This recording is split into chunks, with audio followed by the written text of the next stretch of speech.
Cimtech is a family-owned, team-operated manufacturer to and for manufacturers, specializing in precision machining and fabrication. Solving problems is where we thrive. We don't just talk the team approach, we use it. The double barrel lifter, it came out of necessity brought by a customer. In particular, this customer had a problem with moving their barrels and needing to do it expeditiously as well as safely. Our team of engineers, sales team members, machinists, and fabricators worked with them collaboratively on identifying the problem as well as coming up with a creative solution to really enhance their manufacturing process. So with the new product, they can blow a truck out with 110 barrels in approximately 30 minutes.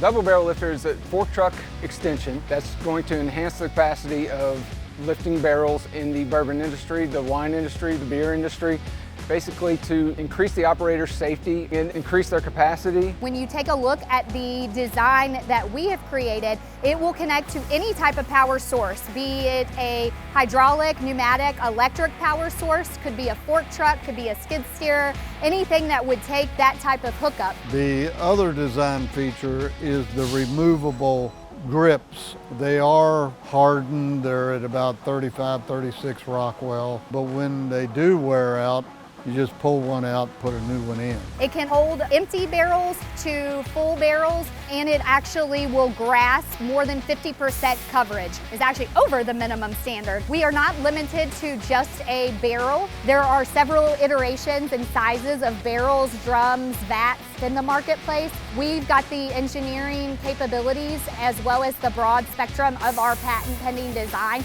to be able to understand the dimensions, the measurements, and the use case of their product. The first one we built in 2023 is still operating today with no major repairs.